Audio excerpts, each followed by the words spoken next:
इस देश का वोटर वोट देने लायक ही नहीं है। जब शिक्षक ही अपनी जिम्मेदारी को नहीं समझ रहा है, वोट देने लायक नहीं है, तो जनता वोट देने लायक कहाँ होगी। अरे एक वोट से पिछले 70 साल में ऐसा क्या हमें मिला है जिस पर हम गर्व कर सकें, जरा आप बताइए, या कोई बता दे। कोई ना कोई पार्टी चुनाव जीत जाती है वसीम भाई, और देश हार जाता है। देश तभी जीतेगा, चुनाव जीत जाती है और देश हार जाता है। चर्चा करिए। अगर हम सही हैं तो आप लोग, मोबाइल सबके पास है।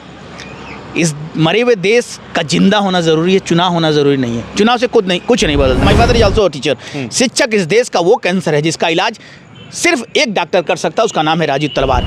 अबे सोचो, अगर मैं सांसद बनता और दिल्ली जाता तो जो 540 लोग होते वो तो गुलाम है किसी पार्टी के, वो बोल नहीं पाएंगे, वो क्या कर पाएंगे। और एक आज़ाद प्रत्याशी वो कर सकता है जो 140 करोड़ लोग सोच नहीं सकते हैं। फिर राजीव तलवार 69वीं लोकसभा से दावा ठोक रहे हैं और पूरे देश में पहले ऐसे प्रत्याशी हैं आप जो कह रहे हैं कि मुझे वोट नहीं चाहिए, तो फिर चुनाव लड़ने का वसीम भाई देखिए, मैं दिखाना चाहता हूँ कि राजीव तलवार से बेहतर दुनिया में कोई नेता नहीं है। हमारे देश में हर 5 साल में कभी विधानसभा के चुनाव तो कभी लोकसभा के चुनाव होते हैं। इस बार भी चुनाव आया है, 5 साल बाद लोकसभा का चुनाव। और अगर पूरे राजनीतिक परिवेश में देखा जाए तो उत्तर प्रदेश का पूर्वी जिला आजमगढ़, अगर उसकी चर्चा ना करें, यहाँ के प्रत्याशियों की चर्चा ना करें तो सब कुछ बिल्कुल अधूरा सा लगता है।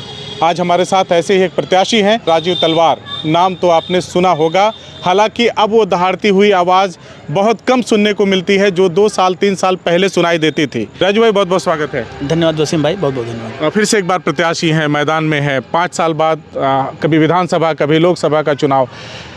कुछ तो नहीं बदलता, जनता तो कहती कुछ नहीं बदला, फिर वही चुनाव आता है, फिर सरकार बनती है, फिर 5 साल जनता हाथ मलते रह जाती है। निजात कैसे मिलेगी? अपने दिमाग का इस्तेमाल करिए आप लोग, और ये चुनाव आपके लिए होता है, किसी पार्टी के लिए नहीं होता है। और आप दिन भर रात दिन पार्टी की बात करते हैं। आने वाली पीढ़ियों के लिए क्या देना है आपको पता ही नहीं। खाली आप मोदी जीतेंगे, मुलायम जीतेंगे, मायावती जीतेंगे। अरे यार, कोई ना कोई पार्टी चुनाव जीत जाती है वसीम भाई, और देश हार जाता है। देश तभी जीतेगा, चुनाव जीत जाती है और देश हार जाता है। चर्चा करिए। अगर हम सही हैं तो आप लोग, मोबाइल सबके पास है। इस मरे हुए देश का जिंदा होना ज़रूरी है, चुनाव होना ज़रूरी नहीं है। चुनाव से कुछ नहीं बदलता। अगर आपको बदलाव चाहिए, कुछ नया चाहिए, तो आप लोग फेसबुक ट्विटर पर खुल के राजीव तलवार का समर्थन या विरोध करिए, वोट मत दीजिए। चर्चा करिए कि राजीव तलवार में क्या है, कुछ है कि नहीं। अगर आपको लगता है कुछ है तो आप मेरे लिए भगवान बन जाइए, और आपको लगता है कि मेरे अंदर कुछ नहीं तो विरोध तो करिए। कम से कम समाज में सबसे महत्वपूर्ण तो शिक्षक ही है ना।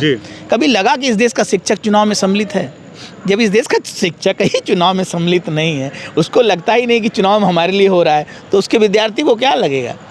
बोलाइए, चुनाव कभी लगता है कि जनता के लिए हो रहा है? जनता क्या समझ में आया कि जनता हमारे लिए चुनाव हो रहा है? दिन रात पार्टी की बात होती है। तो इतनी सी बात इस देश को समझ में नहीं है। इस देश का वोटर वोट देने लायक ही नहीं है। जब शिक्षक ही अपनी जिम्मेदारी को नहीं समझ रहा है, वोट देने लायक नहीं है, तो जनता वोट देने लायक कहाँ होगी। वोट डालो, राज करो। कहने का मतलब ये है कि फिर जनता के हाथ कुछ नहीं आने वाला, कुछ नहीं मिलेगा। तो फिर राजीव तलवार 69वीं लोकसभा से दावा ठोक रहे हैं और पूरे देश में पहले ऐसे प्रत्याशी हैं आप जो कह रहे हैं कि मुझे वोट नहीं चाहिए, तो फिर चुनाव लड़ने का वसीम भाई देखिए, मैं दिखाना चाहता हूँ कि राजीव तलवार से बेहतर दुनिया में कोई नेता नहीं है। और ये लोगों को चर्चा करना चाहिए, देश के हर पत्रकार को चर्चा करना चाहिए कि मेरे अंदर क्या कुछ खास है या नहीं है। और दिल्ली सिर्फ मुझे जाना नहीं रहूँ, धर्मेंद्र को नहीं, दिल्ली अगर मैं जाता सोचिए कितना मज़ा आता। वहीं मोदी तो प्रेस कॉन्फ्रेंस नहीं न किए, वहीं खड़े होकर पत्रकारिता करता हूँ, वहीं इंटरव्यू लेता हूँ, कितना मज़ा आता। लेकिन ये 140 करोड़ गधों को ये बात कभी समझ में नहीं आने वाली है। अबे सोचो, अगर मैं सांसद बनता और दिल्ली जाता तो जो 540 लोग होते वो तो गुलाम है किसी पार्टी के, वो बोल नहीं पाएंगे, वो क्या कर पाएंगे। और एक आज़ाद प्रत्याशी वो कर सकता है जो 140 करोड़ लोग सोच नहीं सकते हैं। लेकिन आप लोग चूतियाँ हैं, बनिए चूतियाँ, हमारा कुछ बिगड़ने वाला नहीं है। आने वाले लोग हैं इन्हीं में से, इन्हीं जनता में से 140 करोड़ में से कुछ ऐसे लोग हैं जो आपको वोट देते हैं, तकरीबन तादाद उनकी 2500 होती है। ये कौन लोग हैं फिर? ये मेरे बहुत शानदार भगवान है, बस ये गलती करते हैं कि वोट के साथ अगर नोट नहीं देंगे तो चमत्कार नहीं होगा। मत धन दान इज इक्वल टू चमत्कार, ये दुनिया का बहुत बेहतरीन फार्मूला है, कभी किसी ने नहीं बताया। 1 रुपया धन 1 नोट इज इक्वल टू चमत्कार। हम 100 रुपये के लिए काम नहीं करते थे, हमारा मकसद तो 1 ही रुपये था। एक वोट से ज़्यादा ताकतवर है 1 नोट। अगर मैं कहूँगा तो कोई मानेगा नहीं। अब बता दीजिए, आज हल्का सा बताते हैं वसीम भाई। हमारे 1 वोट से पिछले 70 सालों में ऐसा क्या हमें मिला है जिस पर हम गर्व कर सकें, जरा आप बताइए, या कोई बता दे। लोग तो यही कहेंगे कि कहते भी हैं कि सरकारें बदलती हैं, बस तो कुछ- विकास का नया नया मॉड्यूल लेके आती हैं, काम होता है। इस देश के शिक्षक को पता नहीं है विकास क्या है। विकास क्या है? विकास विकास विकास चिल्लाते तो हैं लोग, लेकिन विकास क्या है दे डोंट नो। तो इनको और क्या पता होगा? इस देश के शिक्षक को पता नहीं है विद्यार्थी के लिए सबसे ज़रूरी क्या है, लोकतंत्र क्या है। ये परिभाषा परिभाषा रट लेना पढ़ाई है। इस देश का अधिकारी तो होता है जिसको आप मेधावी समझ रहे हैं। ये बताइए, मेधावी अधिकारी संविधान में कहाँ लिखा है कि आप नेताओं की गुलामी करिए? कहीं लिखा है? और ये गुलाम है कि नहीं? गुलाम है कि नहीं? सारे अधिकारी गुलामी कर रहे हैं और गुलाम अधिकारी को क्या जानेगा लोकतंत्र क्या है। ये मेधावी नहीं है, सब नमक हराम है। देश और समाज के साथ सब गद्दारी कर रहे हैं। जब शिक्षा राजीव तलवार के भाषा में कहूँ या उनके शब्दों में कहूँ तो देश के साथ धोखा चल रहा है, देश के लोगों के साथ एकदम नमक हरामी। और इसके लिए किसी अधिकारी नेता से ज़्यादा इस देश की जनता जिम्मेदार है, और शिक्षक सबसे ज़्यादा जिम्मेदार है। My father is also a teacher. शिक्षक इस देश का वो कैंसर है जिसका इलाज सिर्फ एक डॉक्टर कर सकता है, उसका नाम है राजीव तलवार। और कोई तो समझ ही नहीं पाया इन शिक्षकों को। कैसे करेंगे इलाज? हर चीज़ का देखिए, दुनिया का बेहतरीन डॉक्टर राजीव तलवार है, लेकिन फ्री में नहीं। वसीम भाई, डीएम एसपी को पैसा मिलता है, सांसद विधायक को पैसा मिलता है, उसके बाद भी ये लोग ईमानदारी नहीं कर पाए। और मुझे अगर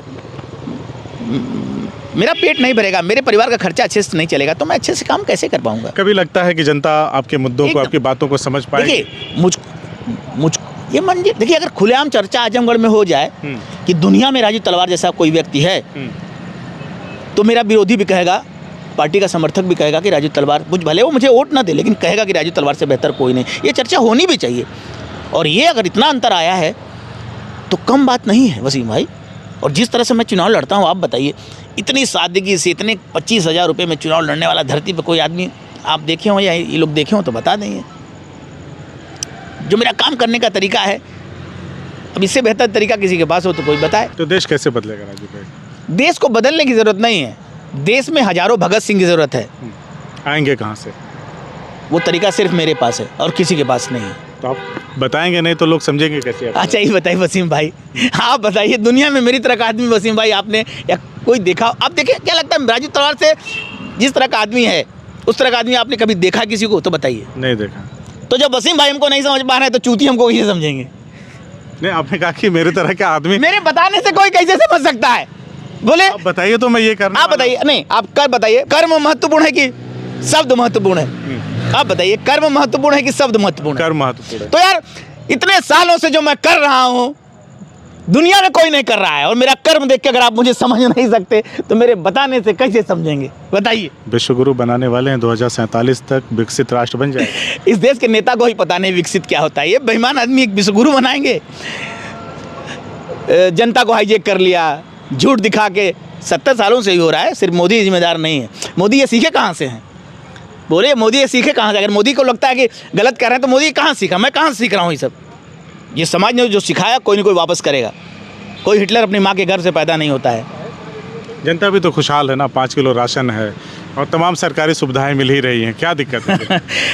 जनता मरी हुई है, मरे हुए लोगों को कुछ समझ में नहीं आने वाला है। उनको मोदी मुलायम मायावती समझ में आएंगे, हम नहीं समझा पाएंगे। हमको केवल शेर समझ सकते हैं, गीदड़ नहीं। ये शेर कहाँ है जो आपको मिले नहीं? जरूर मिलेंगे, पक्का विश्वास है। कई साल हो गए आज अगर वसीम भाई, अगर आज हम इतने सालों तक सड़क पर खड़े हैं तो उन्हीं शेरों की वजह से। अगर लोग मुझे पैसा नहीं भेजते, मेरा खर्चा नहीं चलाते, तो मैं ये काम नहीं कर पाता। और मुझे पक्का विश्वास है कि 500 शेर जरूर मिलेंगे।